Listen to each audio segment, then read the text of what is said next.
에스겔 1장 1절에서부터 3절입니다.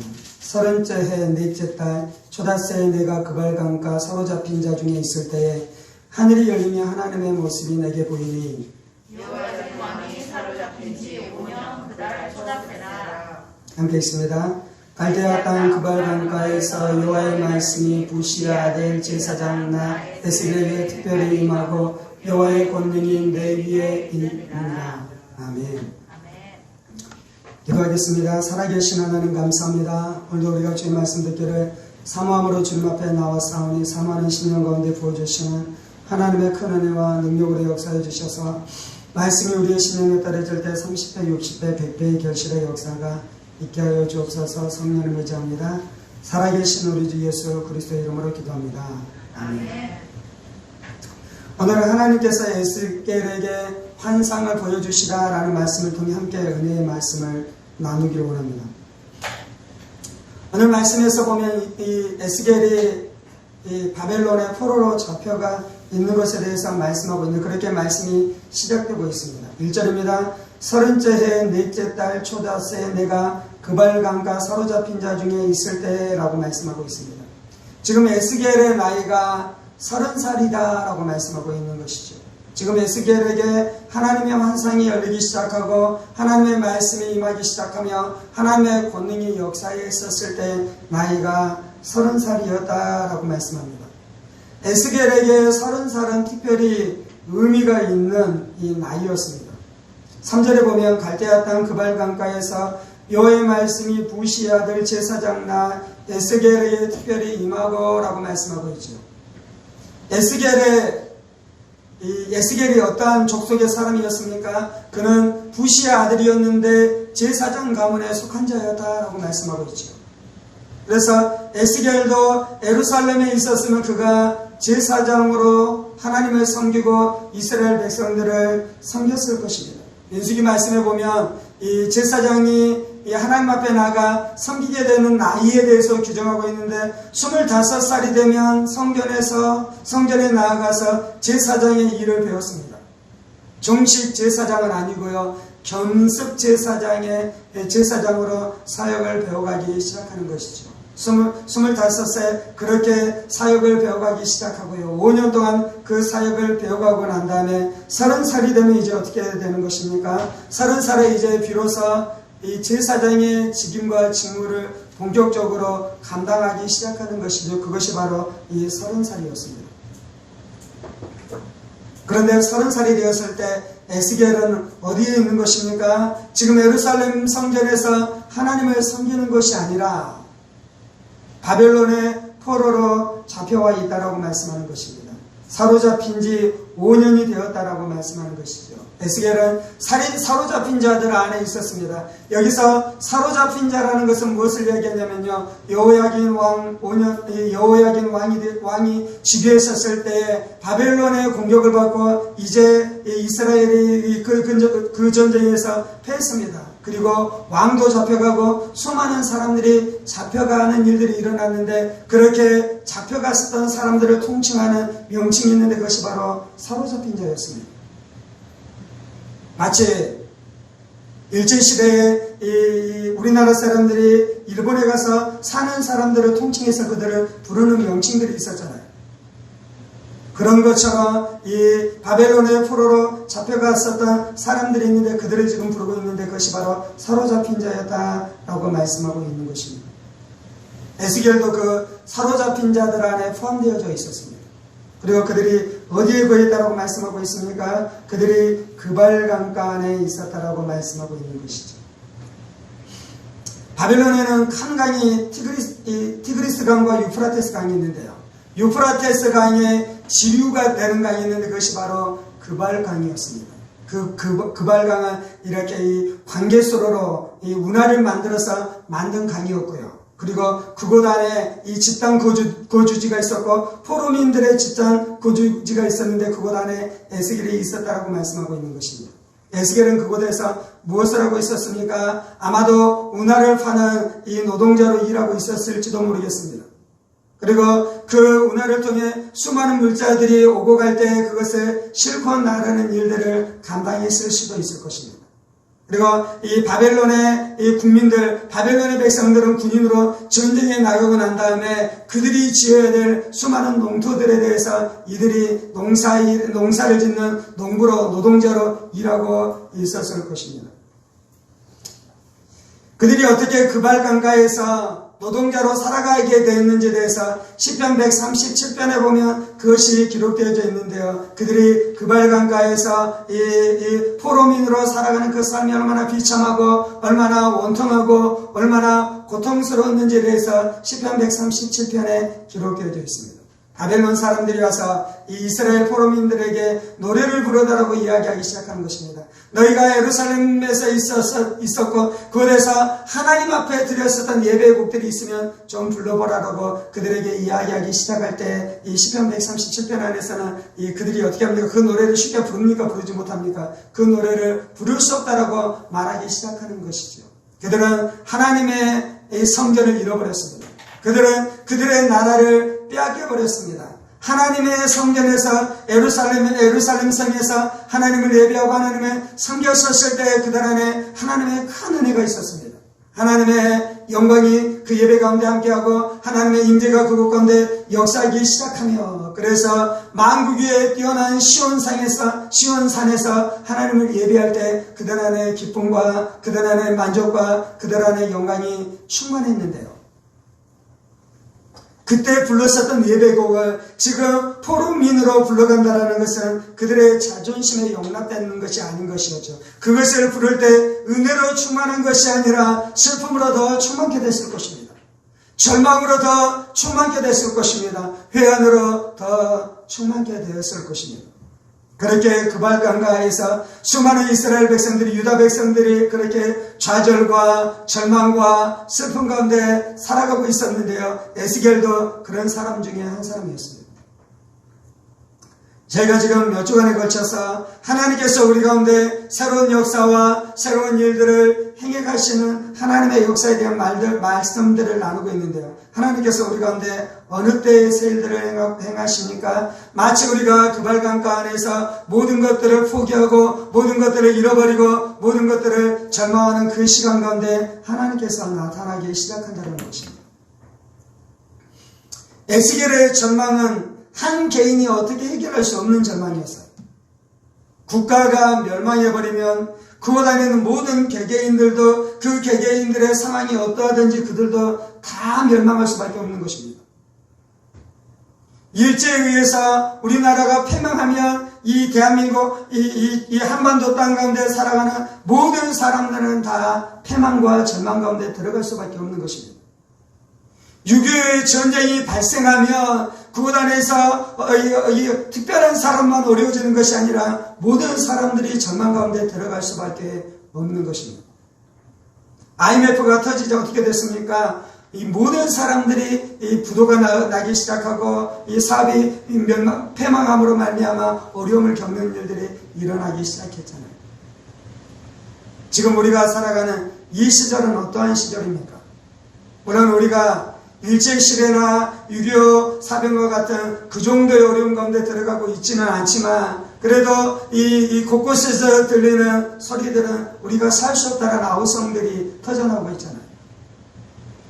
서울에서 젊은이들이 사는 것은 불가능합니다. 내가 들어가서 살 수 있는 집을 마련하는데 그 집값이 6억, 7억, 10억이 되는데 그것 안에서 물려받은 재산이 충분하지 않으면 어떻게 젊은이들이 살아가겠습니까? 그래서 젊은이들이 살아갈 수 없는 것입니다. 그들이 결혼을 해서 자녀를 낳아서 정상적으로 살아갈 수 없는 그러한 시절 가운데 우리가 살아가고 있는 것이죠. 하나님 그때 일하실 줄 믿습니다. 이스라엘 백성들은 그 이전에 이 유다 땅 안에서 유다 백성으로 살아갈 때 그들은 하나님 앞에 나가서 드리는 예배가 형식적이었습니다. 그들은 한편으로는 하나님을 섬기고 다른 한편으로 우상을 섬기며 쾌락과 돈을 쫓아 살아가는 그러한 삶을 살아갔습니다. 하나님께서 이사야 선지자를 보내고 수많은 선지자들을 보냈음에도 불구하고 그들은 하나님의 말씀을 거역하고 하나님의 말씀을 거절하고 하나님께서 보내신 선지자들을 다 거절했습니다. 그래서 하나님께서 어떻게 하신 것입니까? 그들이 죄의 노예, 마귀의 노예로 살다가 그렇게 멸망하면 안 되잖아요. 그래서 그들을 정결케 해야 됐습니다. 순결케 해야 됐습니다. 그들이 회개하고 다시금 하나님 앞에 돌아오는 일들이 일어나도록 해야 되는데요. 그 일들을 하나님께서 어떻게 가시는 것입니까? 바벨론의 포로로 잡혀가는 일들, 그러한 고난과 그러한 환란을 통해서만 인간들이 회개하는 것이죠. 그래서 이 이스라엘 백성들이 바벨론의 포로로 잡혀온 것입니다. 그리고 세월이 얼마나 흘러갔다고요? 5년의 세월이 흘러간 것입니다. 고난에 그들의 마음이 깨어졌습니다. 그들의 마음이 녹아났습니다. 그들의 마음이 하나님을 향한 간절한 마음 가운데 이제 하나님을 찾으며 하나님께서 우리 가운데 말씀하실 때 내가 그 하나님의 말씀을 들으리라. 내 이제 내 마음대로 내 뜻대로 살아가면 내 인생이 결국 멸망하는 줄 내가 알았으니 이제 내가 하나님의 말씀 앞에 분명하게 완전하게 순종하리라 하는 그런 마음이 들기 시작할 중 하나님께서 어떻게 하시는 것입니까? 에스겔을 부르기 시작하는 것이죠. 에스겔은 5년의 시간 동안 안에 그 안에는 비록 절망이 있고 그 안에는 비록 의심이 있고 그 안에는 비록 하나님께서 이제 우리를 버리셨다라는 그런 불신 가운데 있었을지라도 또 한편에 어떤 마음이 있었습니까? 그래도 하나님께서 우리 가운데 또 기회를 주시고 또 은혜를 주실 자비로우신 하나님에 대해서 그가 붙드는 마음이 있었습니다. 그래서 에스겔은 자신이 누구라고 소개하고 있는 것입니까? 자기가 제사장 가문에 속한 제사장이었다라고 그가 자신을 소개하고 있는 것이잖아요. 나중에 에스겔의 다음 말씀에 보면 에스겔이 자신의 아내가 죽었을 때라도 그가 그곳 가운데 나아가지 않고 계속해서 하나님을 구하는 삶을 살아가는데요. 많은 학자들이 생각하는 것은 그것이 에스겔이 제사장이었기 때문에 그랬다라고 추측하기도 해요. 에스겔은 제사장으로 지금 그발강가에서 어떻게 살아가고 있습니까? 그 안에는 유다 백성들을 향한 하나님의 아픈 마음을 가지고 살아가는 것이에요. 때때로 그들에게 말씀을 나누기도 하고 때때로 그들에게 가서 하나님의 마음으로 가지고 그들을 위로하기도 하며 마치 목사가 그들을 향해 목양하는 것처럼 그들의 목양자로 살아가고 있었던 것이죠. 그때 이제 무슨 일이 일어납니까? 30째 해 넷째 달 초닷새 내가 그발강가 사로잡힌 자 중에 있을 때 하늘이 열리며 하나님의 모습이 내게 보이기 시작했다라고 말씀합니다. 하늘이 열린 것입니다. 우리의 인생 가운데 필요한 것은 하늘이 열리는 것이 필요한 것입니다.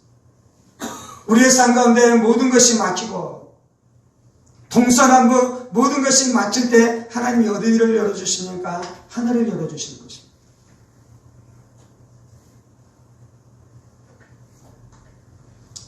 앞을 보고 뒤를 보고 옆을 보고 모든 것을 보아도 우리 안에 살 수 있는 소망이 없잖아요.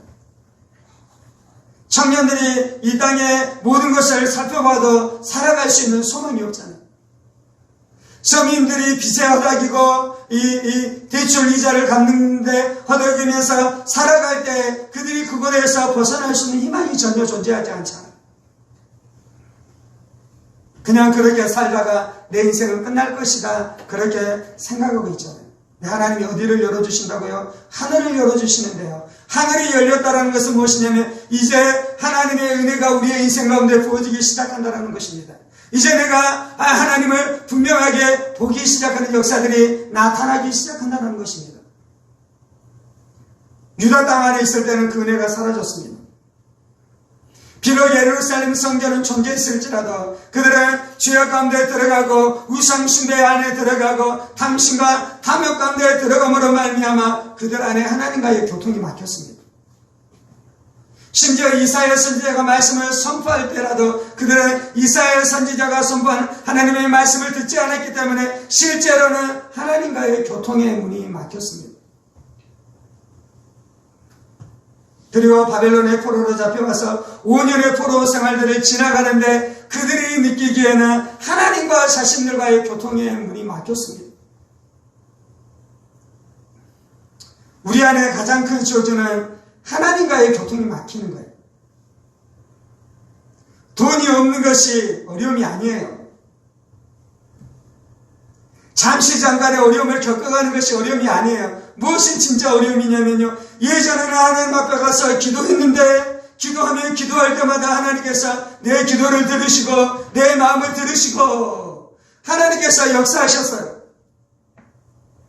와서 예배 자리에 앉아서 찬송을 하기 시작하면 그 찬송이 내 마음 안에 부딪혀오기 시작하고, 목사님이 이 설교를 하기 시작하면 그 설교가 내 마음 안에 은혜로 다가오기 시작하며, 지은 죄에 대해서 회개할 마음이 있고 내 안에 회개할 때 눈물이 흘려지기 시작하며, 그런데 우리의 인생 안에 무엇인가 잘되기 시작하고 먹을 것도 충분하며 내 통장 안에 돈들도 쌓여가기 시작하는데, 기도하는데 옛날에 그 은혜가 없는 거예요. 예배드리는데 옛날에 그 기쁨이 없는 것이에요. 예전에는 내가 기도할 뿐만 아니라 내가 생각하는 것마저도 하나님께서 응답해 주신 적이 있었잖아요. 내가 무엇이 먹고 싶다라는 마음을 품어도 그것을 먹는 일이 그날 일어나는 것이에요. 내 안에 이것이 필요한데 라고 내 마음 안에 잠시 생각했는데도 불구하고 그것이 채워지는 역사들을 막 경험하기 시작하는 거예요. 근데 이제 그것이 사라지면 그것처럼 비참한 것이 없는 것이에요. 근데 어떤 사람들은 그것이 사라질 때 하나님, 내가 다시 소실적에 내가 옛적에 하나님과 누렸었던 그것을 원합니다. 그 사랑으로 원합니다. 그래서 그 은혜 안으로 돌아온 사람이 있고요. 근데 어떤 사람은 그렇게 하나님과의 교통이 끊어져 버린 채 형식적인 신앙생활만 하다가 그들의 인생이 끝난 사람들이 있는데요, 그들의 인생은 하나님의 저주 안에 있었던 인생들인 것입니다. 우리는 하나님의 하늘이 우리 위에 열리는 것을 우리가 날마다 소망하십시다. 그것이 가장 큰 은혜인 줄 믿습니다. 내가 어떤 것을 취함으로 말미암아 하늘의 문이 닫힌다면 그 취하는 것을 버려야 될 줄 믿습니다. 억만금이라 할지라도 그것을 다 버리며 우리는 하늘이 열리는 것을 소망해야 될 줄 믿습니다. 에스겔에게 하늘이 열리는 놀라운 은혜가 임하기 시작했습니다. 첫 번째는. 두 번째는 무엇입니까? 3절입니다.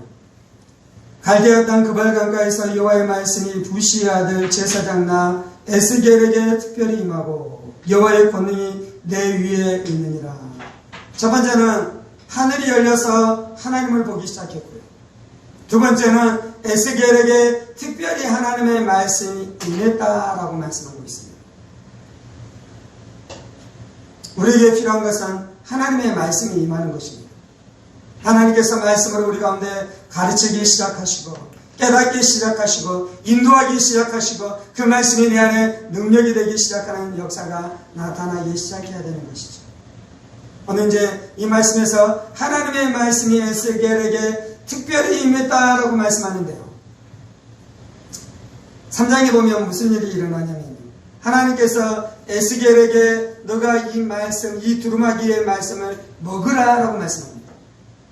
하나님께서 에스겔에게 말씀이 임하는데요, 2장 뒤쪽과 3장에 보면 하나님께서 에스겔에게 다시 말씀해 주시는데, 이제 그때 그 말씀이 어떻게 임하기 시작하냐면요, 하나님의 말씀이 두루마기 형태로 임하기 시작합니다. 두루마리 하나님의 말씀이 쓰여져 있는 것입니다. 그리고 그 말씀, 그 두루마기를 열어보니까 그 안에 심판과 애국의 말씀들이 가득 기록되어져 있는 것입니다. 이스라엘 백성들이 죄를 지음으로 말미암아 받아야 될 심판들, 우리가 하나님을 떠났기 때문에 받아야 될 심판들, 하나님을 대적하는 그 나라와 그 백성과 그 나라가 경험해야 될 심판들에 대한 말씀들이 기록되어져 있는 것이었습니다. 그리고 하나님께서 이제 그 두루마기를 어떻게 하라고 말씀합니까? 에스겔에게 네가 먹으라고 말씀해요. 그래서 에스겔이 그 말씀 두루마기를 받아 먹으니 그것이 그의 창자 안에 들어가고 그의 배 안에 하나님께서 그 말씀을 넣어두었다라고 말씀하고요. 그럴 때 그 말씀이 어땠다라고 말씀합니까? 내 입에 그 말씀이 꿀처럼 달았다라고 말씀하는 것이죠. 사도 요한도 하나님께서 박모섬에서 요한에게 하나님의 말씀을 주십니다. 그리고 말씀을 어떻게 하라 그럽니까? 네가 그것을 받아 먹으라 라고 말씀합니다. 이 사도 요한이 하나님이 주시는 그 말씀을 받아 먹으니 입에는 꿀처럼 단데 그 배에 들어갈 때 그것이 몹시 썼다라고 말씀하고 있는 것이죠. 하나님의 말씀 우리 안에 임하는 것은 그런 것입니다. 우리가 말씀을 들을 때 그것이 내 지성 안에 내 생각 안에 잠시 듣고 스쳐가는 것처럼 임하는 것이 아니라요, 그것이 내 배 안으로 들어오기 시작합니다. 그것이 내 창자 안에 머물기 시작합니다. 그 말씀이 내 배 안에서 내 창자 안에서 그것이 내 모든 세포로 흡수되어 있는 일들이 나타나기 시작하는 것입니다. 그래서 말씀이 내 인격이 되는 것입니다. 그래서 말씀이 내 인생이 되는 것이요, 그 말씀은 나에게 능력의 말씀이 되는 것입니다. 그 말씀은 나에게 권능의 말씀이 되는 것입니다. 그 말씀으로 귀신을 이기는 것이요, 그 말씀으로 절망을 이기는 것이요, 그 말씀으로 환경을 이기는 것입니다. 오늘 에스겔에게 하늘이 열리면서 1절에 보면 에스겔이 무엇을 보냐면요, 하나님을 보는 거예요. 하나님. 3절에 하늘이 열려서 하나님을 그 환상으로 보는데요. 이제 3절에서는 그것이 동일한 것이 어떤 것이냐면요, 그 체험한 하나님, 그렇게 경험한 하나님을 어떻게 보기 시작하냐면 말씀으로 보기 시작하는, 말씀으로.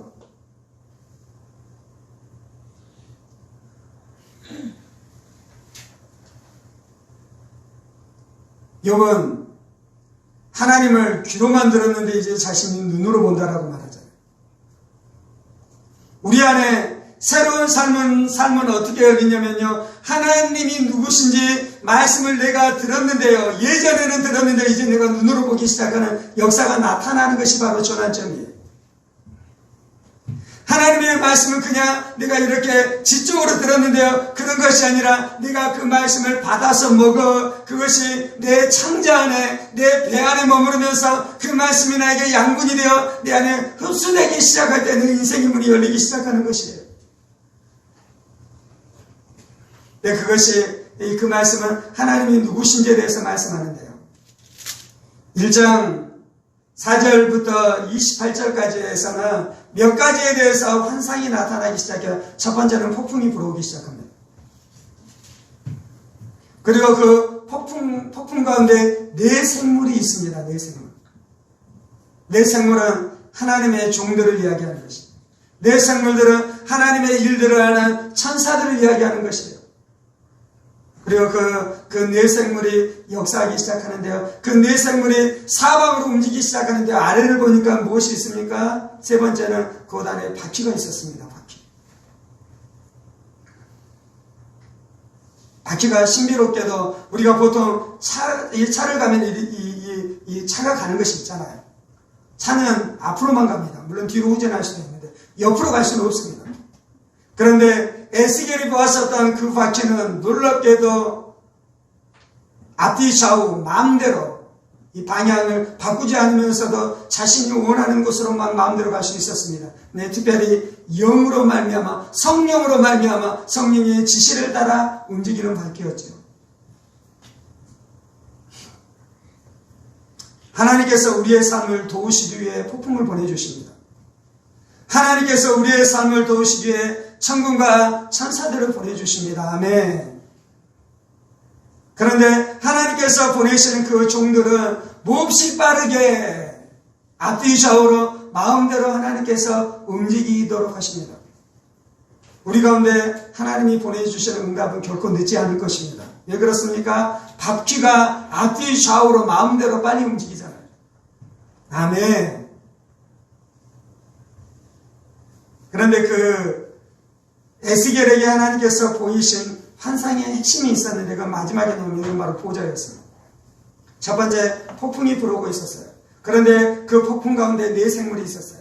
그런데 그 네 생물의 밑을 보니 그 밑에는 바퀴가 있었어요. 그래서 바퀴로 말미암아 네 생물이 이 자신들이 원하는, 성령님께서 원하시는 그곳 안에 신속히 가서 일하고 사역할 수 있는 것이죠. 그리고 위가 열려서 그 내생물의 위로 보니 무엇이 있었습니까? 하나님의 보좌가 있는 것입니다. 에스겔이 전망한 것은 무엇이었습니까? 이전에는 예루살렘 성전에서 하나님을 예배했습니다.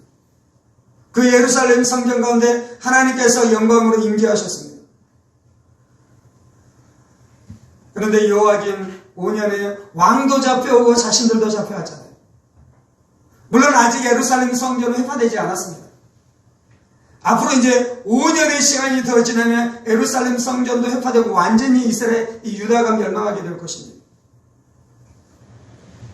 물론 아직 예루살렘 성전은 회파되지 않았지만 유다는 이 폭풍 앞에 있는 이 촛불과 같은 신이 되었어요. 그리고 실제로 이제 5년이 더 지나면 완전히 멸망하고 완전히 회파될 것입니다. 이때 모든 이스라엘 백성들이 느끼는 감정은 어떤 것이었냐면요. 하나님이 실패했다. 우리가 섬기는 하나님이 바벨론의 신에게 졌다.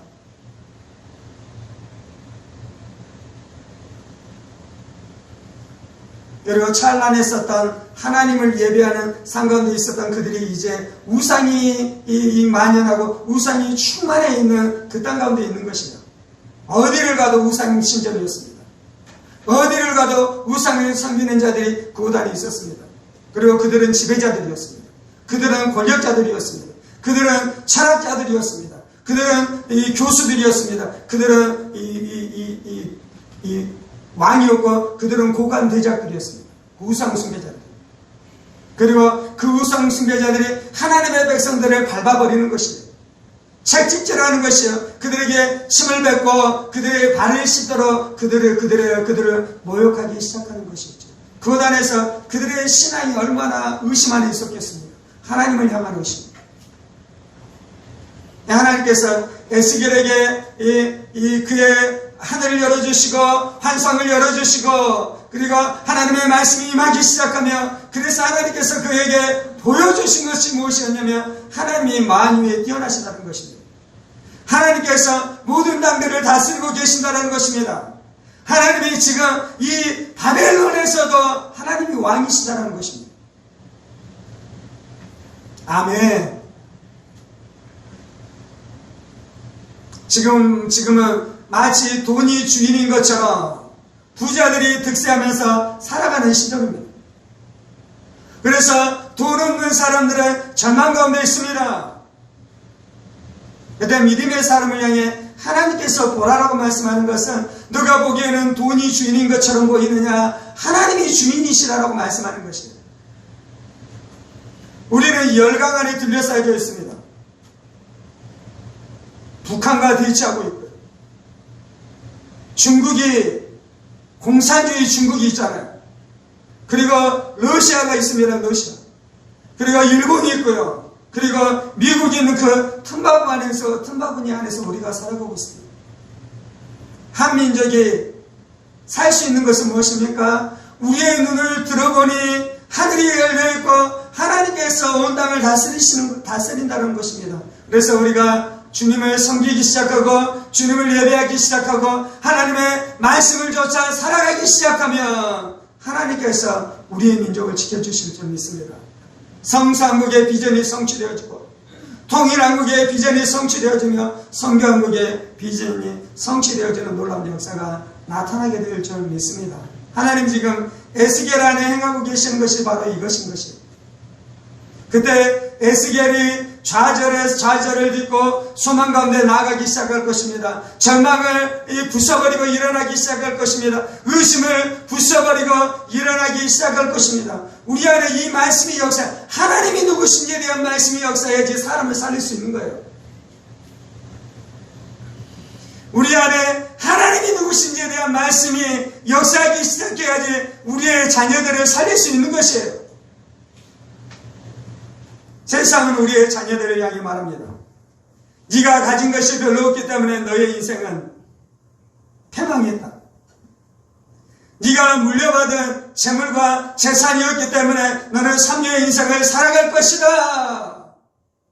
세상이 그렇게 말할 때 하나님의 사람들은 어떻게 해야 됩니까? 열린 하늘을 보고 그 가운데서 역사하신 하나님, 우리를 붙들어 주시고 우리와 함께 하신 하나님을 봄으로 말미암아 그들에게 소망을 말해줘야 될 줄 믿습니다. 젊은이들이여, 하나님이 우리의 하나님이시니 우리의 인생이 소망인 줄 믿습니다. 늙은이들이여, 하나님이 나와 함께 하시니 내 인생은 소망인 줄 믿습니다. 하나님께서는 에스겔에게 첫 번째는 하늘이 열리게 했고요. 두 번째는 그가 하나님 이 환상으로 하나님을 보게 했고요. 세 번째는 그에게 하나님의 말씀이 임하게 했고요. 네 번째는 무엇입니까? 3절입니다. 갈대아 땅 그발 강가에서 여호와의 말씀이 부시 아들 제사장 나 에스겔에게 특별히 임하고 여호와의 권능이 내 위에 있으니라. 다음으로 하나님께서 어떻게 했냐면요, 여호와의 권능으로 에스겔에게 역사했습니다. 여호와의 권능은 보통 여호와의 손이라고 표현하기도 하죠. 그래서 성경에 보면 여호와의 손, 여호와의 권능, 여호와의 능력이다라고 말씀하는데요. 이 권능이 가지고 있는 단어의 뜻이 있는 데가 뭐냐면 무겁게 역사한다는, 무겁게 역사합니다. 하나님의 권능이, 하나님의 손이 우리의 어깨를 막 감싸줄 때의 느낌처럼 여호와의 권능이 에스겔의 영혼이 알 뿐만 아니라 그의 육체가 느낄 수 있을 정도로 하나님의 권능이 그의 신령 가운데 부어지기 시작했습니다. 선생님이 학교에서 사역을 하려면 무엇이 필요합니까? 하늘이 열리고요, 하나님의 환상이 부어지고요, 하나님의 말씀이 그에게 역사하기 시작합니다. 그리고 네 번째는 하나님의 권능이 그의 신령 가운데 부어져야지 이 선생으로 살아갈 수 있는 것입니다. 아이들이 선생님의 말씀을 듣습니까? 안 듣습니까? 안 듣잖아요. 거역의 영으로 충만하고 반의의 영으로 충만해서 선생님의 권위를 인정하지 않습니다. 그래서 선생님의 권위에 대해서 대적하기 시작합니다. 선생님도 사람이에요. 그래서 자신의 권위에 대해서 대적하기 해오기 시작할 때 선생님이 담대하게 자신의 권위를 가지고 그 아이들, 그 학생들을 가르칠 수 있겠습니까? 없겠습니까? 뭐 없잖아요. 선생님도 두렵고 떨리잖아요. 저 아이가 나를 때려버릴 수도 있잖아요. 폭력을 행사할 수도 있잖아요. 폭행을 행사할 수도 있잖아요. 나에게 쌍욕을 하면서 대들 수도 있잖아요. 쌍욕을 하면서 대들 때 선생님이 느껴야 될 그 수치심이 얼마나 크겠습니까?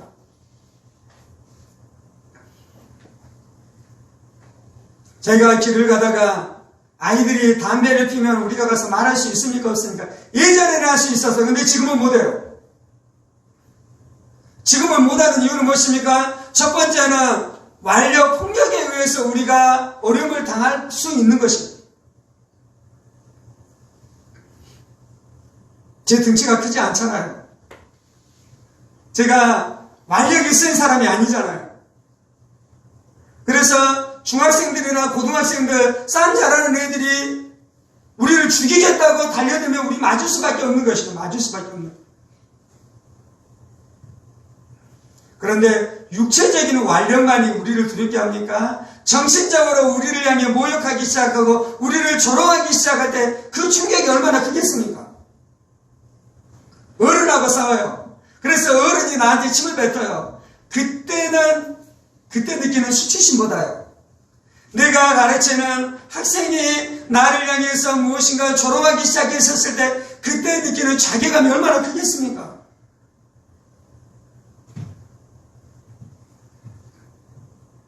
그래서 선생님이 학교에서 하나님의 마음을 가지고 살갈 수 없는 것이, 왜냐하면 그 반역과 그 수치심에 이미 내 마음이 상해버렸고 내 마음이 이미 눌려버렸기 때문에.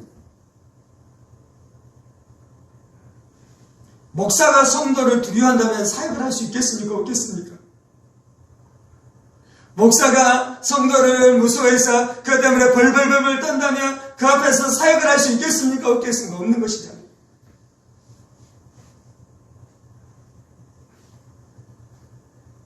그래서 에스겔에게 하나님께서 주시는 것이 있는데 그 뭐냐면 하나님의 권능이 역사하는, 하나님의 권능이. 선생님에게 하나님의 권능이 부어져야지 그 아이들을 다뤄가시는 것입니다. 하나님께서 여러분에게 어떠한 영역 안에서 어떠한 일들을 행하기를 원하셔요. 그 안에서 여러분들을 이 과장으로 승진시키고 부장으로 승진시키기를 원하셔요. 그럴 때 필요한 것이 무엇입니까? 하나님의 권능이 필요한 하나님의 권능. 우리에게 하나님의 권능이 필요합니다. 그리고 하나님께서는 우리 안에 새로운 역사를 어떻게 이루어 가시냐면요, 하나님의 권능을 부어주심으로 열어가시는 줄 믿습니다. 하나님께서 모세를 부르시고 모세에게 하나님의 권능을 주셨어요. 하나님께서 초대교회를 부르시고요, 그들에게 오순절 성령의 권능, 성령의 능력으로 그들에게 옷 입으심으로 그들에게 사역하게 하신 줄 믿습니다. 그런데 하나님께서 우리 안에 그 권능으로 옷 입으심으로 우리에게 새로운 일들과 새로운 역사들을 이루어 가실 줄 믿습니다. 하나님께서는 우리 가운데 새 일을 행하기를 원하십니다. 하나님께서는 우리 가운데 새로운 역사들을 이루어가기를 원하십니다. 그런데 우리의 삶의 형편은 어떻습니까? 마치 그발강가에서 포로민으로 사로잡힌 자로 와서 이 고난에서 의심하고 불신하고 절망하고 원망하고 살아갔었다. 포로민과 에스겔처럼 우리도 어쩌면 그러한 지경을 살아가고 있는지도 모르겠습니다. 모든 것이 막혀 있습니다. 모든 것이 봉쇄되어져 있습니다. 내 힘으로는 해결할 수 없는 이 절대적인 무너짐 앞에 서 있습니다.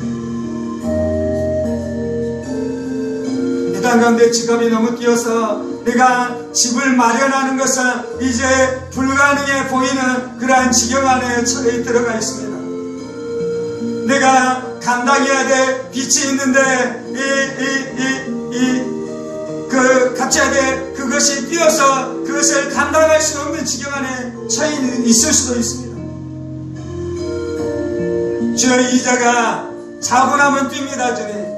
3%, 6%, 8%로 이 감당해야 될 이자들이 많아지고 있습니다. 100만 원을 내야 했었는데 300만 원을 내야 되는 지경 가운데로 들어가고 있습니다. 연애를 하고 결혼을 하고 가정을 꾸리며 자녀들을 도무지 낳을 수 없는 것이 이 땅의 현실입니다. 주님. 괜찮은 직장을 찾는 것이 쉽지가 않습니다. 신자유주의로 말미암아 이 땅 안에 이 직장의 형편들이 너무 어려워졌습니다. 무한경쟁의 시대 안에 살아가고 있습니다. 인생을 존중하지 아니하는 이 사람들을 마치 부속품처럼 여기는 그러한 시대 가운데 우리가 살아가고 있는 것입니다. 돈이 주인 되어지고 만문이 주인 되어지고 만금주의 안에서 인간들은 망가지는 삶을 살아가고 있습니다. 주님. 어디에도 소망이 없습니다. 어디에도 희망이 없습니다.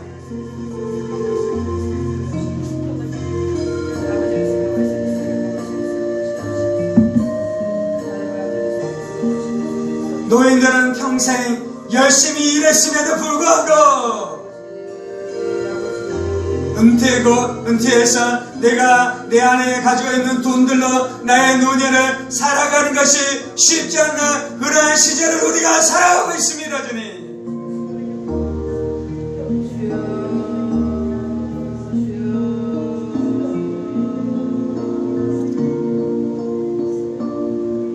주, 우리 안에 절망하는 이 땅을 향한 아파하는 마음이 우리 안에 있게 하여 주옵소서. 에스겔이 바벨론 포로민들을 향해 안타까워했었던 것처럼 이 땅의 교회와 이 땅의 성도들이 지금 우리가 살아가는 이 자리, 이 땅, 대한민국 2022년 이곳을 살아가는 수많은 군상들을 향한 안타까운 마음이 있게 하여 주옵소서. 자비의 마음이 있게 하여 주옵소서. 긍휼의 마음이 있게 하여 주옵소서. 악의 마음이 있게 하여 주옵소서. 의미의 마음이 있게 하여 주옵소서. 목자의 마음이 있게 하여 주옵소서.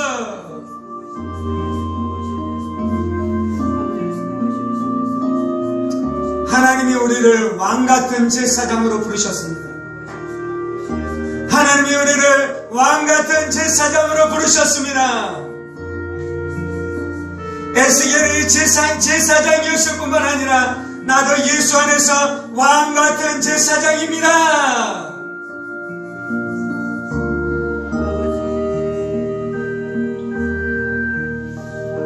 바벨론 포로민의 목자가 되어야 했었던 것처럼 나는 왕같은 제사장으로 이 땅에 눈물을 흘리고 피눈물을 흘리는 사람들의 목자로 부름받을 줄 믿습니다. 주님,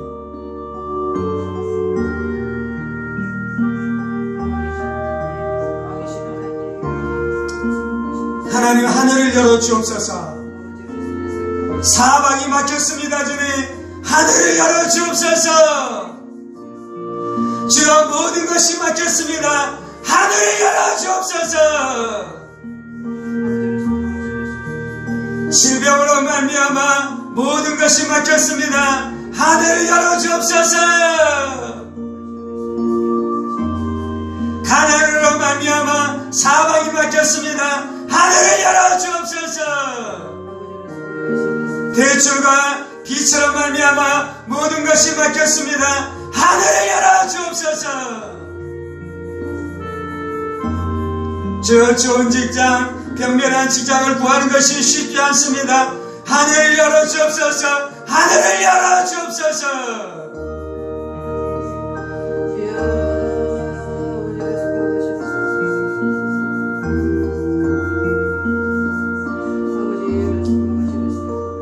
주는 우리의 눈을 열어주셔서 환상이 열리게 하여 주시고 계시가 열리게 하여 주옵소서. 하나님을 보게 하여 주옵소서. 하나님을 알게 하여 주옵소서. 하나님을 만나게 하여 주옵소서. 이전에는 귀로 들었는데 이제 내가 눈으로 보아 하나님을 알게 하여 주옵소서. 창조주 하나님을 알게 하여 주옵소서. 언덕을 다스리시는 하나님을 알게 하여 주옵소서. 하나님의 아들 예수를 알게 하여 주옵소서. 죄 때문에, 나의 죄 때문에 십자가에서 죽으셨다가 3일 만에 부활하신 예수를 귀로만 듣는 것이 아니라 우리의 눈으로 보게 하여 주옵소서.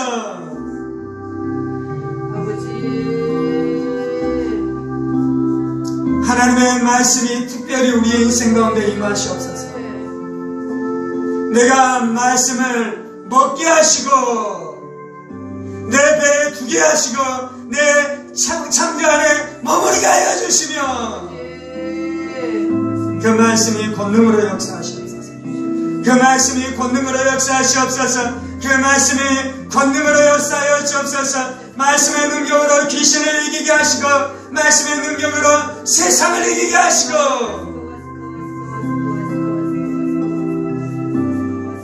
우리 안에 두려움으로 역사하는 골리앗의 세력들 예수의 이름으로 명하여 깨어질지어다. 예수의 이름으로 명하여 깨어질지어다. 예수의 이름으로 명하여 깨어질지어다.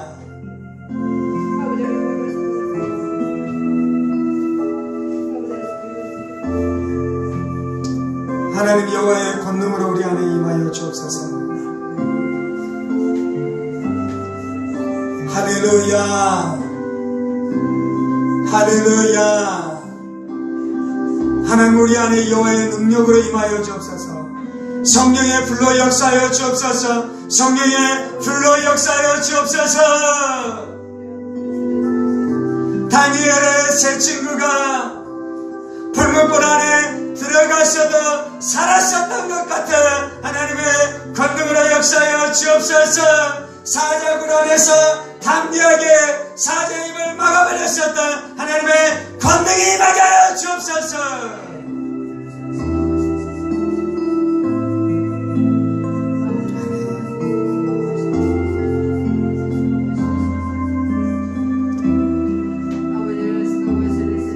여호와의 역사하시는 권능으로 말미암아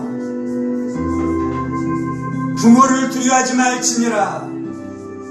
하나님이 부어주시는 권능으로 말미암아 남편을 두려워하지 말지니라. 하나님이 부어주시는 능력으로 말미암아 아내를 두려워하지 말지니라. 말지니라. 하나님이 부어주시는 권능으로 말미암아 자녀들을 두려워하지 말지니라.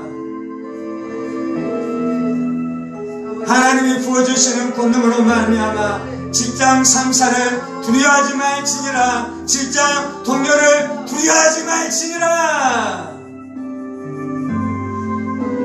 하나님이 부어주시는 권능으로 말미암아 교사는 학생들을 두려워하지 말지니라.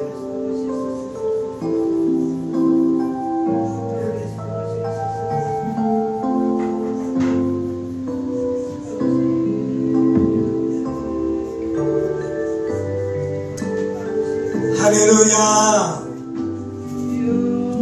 하나님의 권능이 우리 가운데 머무르시옵소서. 두려움을 박살내시고 수치심을 박살내시고 주저하는 마음을 박살내시고 수동적인 마음들을 박살내시옵소서. 나는 여호와의 군대입니다. 나는 여호와의 군대입니다. 나는 여호와의 군대입니다. 주님, 우리 안에 새로운 일들을 행하시옵소서. 우리 안에 새로운 계절이 오게 하시옵소서. 우리가 다음 계절로 나아가게 하여 주옵소서.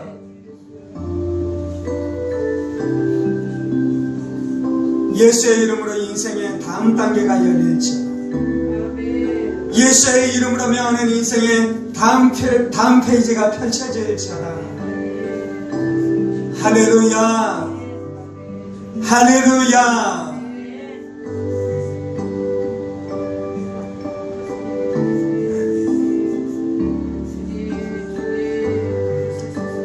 하나님이 살아계십니다. 성령님이 내 안에 내주하십니다. 할렐루야.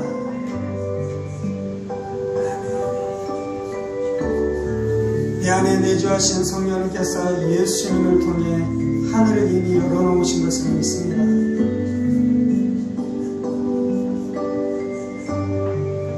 말씀이신 예수로 말미암아 말씀이 내 안에 살게 된 줄 믿습니다.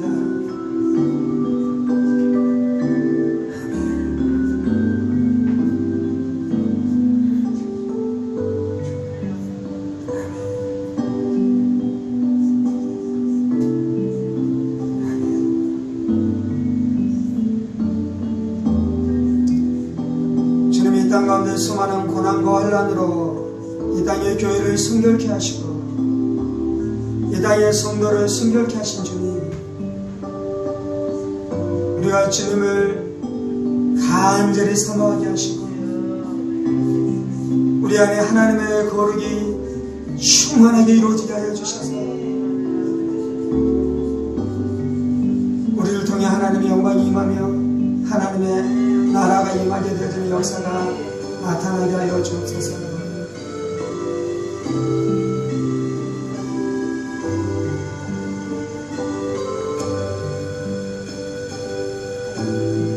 주님, 이 땅의 교회를 새롭게 하여 주옵소서. 주님, 이 땅의 신학교를 새롭게 하여 주옵소서. 주님, 이 땅의 신학교가 신입생을 모집할 수 없는 지경 가운데 빠져들었습니다.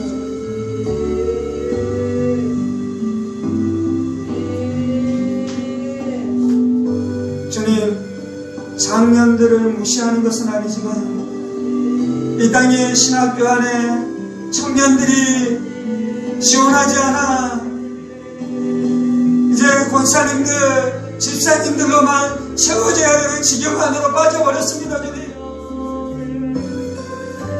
주 우리의 눈으로 볼 때 이 땅의 교회가 망해가며 이 땅의 신학교가 망해가는 지경 안으로 들어가고 있습니다. 주님,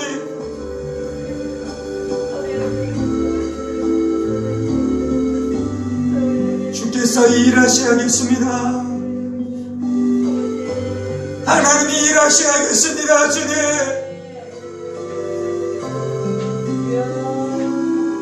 교회가 쇠퇴하고 신학교가 쇠퇴해가는 그 시절을 살아가는 이때에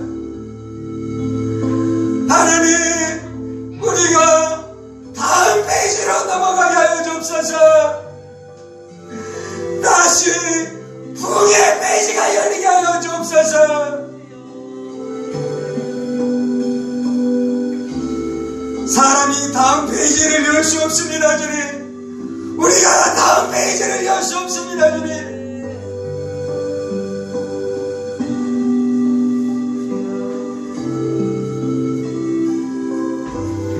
주님, 우리가 주님의 교회를 사랑합니다. 주님, 우리가 주님의 신학교를 사랑합니다.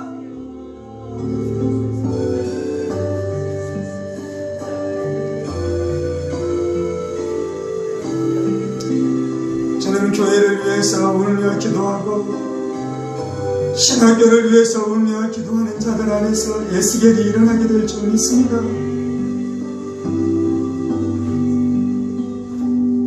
신학교 교수님들이 에스겔 되게 하여 주옵소서. 신학교 교수님들이 에스겔 되게 하여 주옵소서.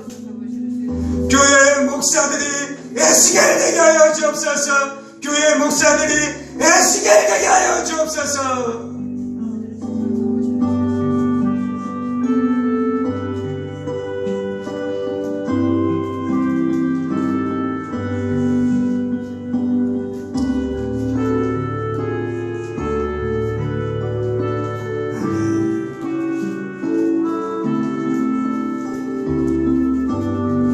주님, 날마다 우리를 불쌍히 여겨주시니 감사합니다. 주님, 날마다 우리를 불쌍히 여겨주시니 감사합니다. 하나님의 자비로만 우리가 살게 된 줄 믿습니다.